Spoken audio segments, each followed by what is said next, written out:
So alongside playing with and trying on the brand new Apple Watch in my local Apple store yesterday, I took a few minutes aside to take a look at the brand new MacBook, and my first impression was, wow, this thing is crazy thin and crazy light. And you've probably heard that nearing 1 million times now, because that's just about what everybody has said who's reviewed it, who's seen it in person.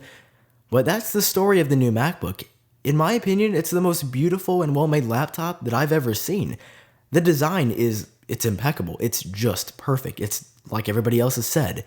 It's the future of the notebook. It's the future of the MacBook, more importantly.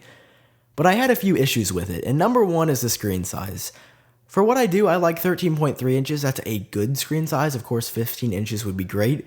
But even just going down, I guess, 1.3 inches, because it's a 13.3 inch screen on my current MacBook, 12 inches seemed very small. Now, I want to credit that due to the entire unibody of the MacBook just being small in general. The keyboard goes from one side of the laptop to the other, and the screen has very, very tiny bezels going around it.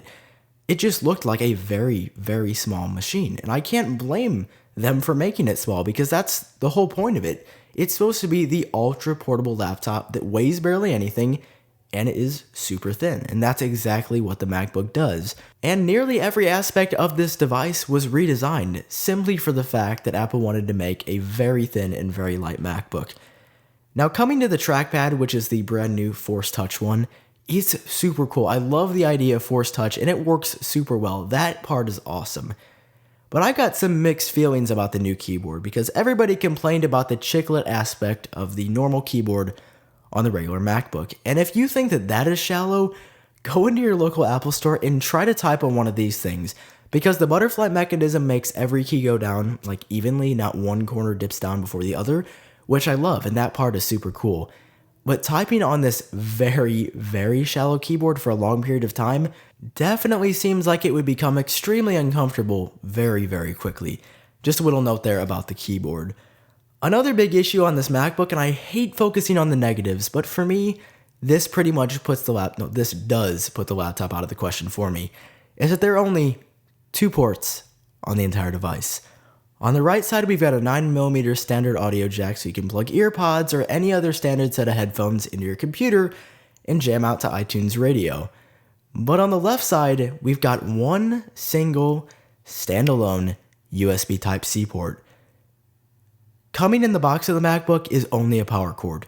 So that means if you simply want to connect your iPhone with the standard lightning cable to your computer, you have to fork out an extra $80 just to buy an adapter just to plug your iPhone in your computer.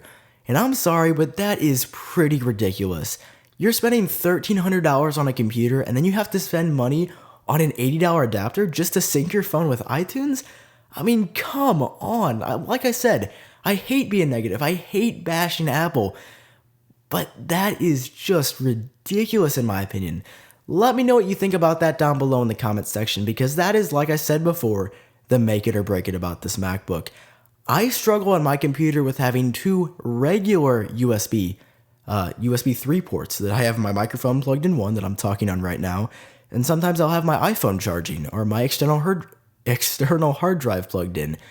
And having one port that none of my cables work with would be a major issue for me. So there you have it, guys. These are my current thoughts on the brand new MacBook. Like I said, if we're talking about design, it's the greatest computer that I've ever seen. But from there, everything else comes at a cost.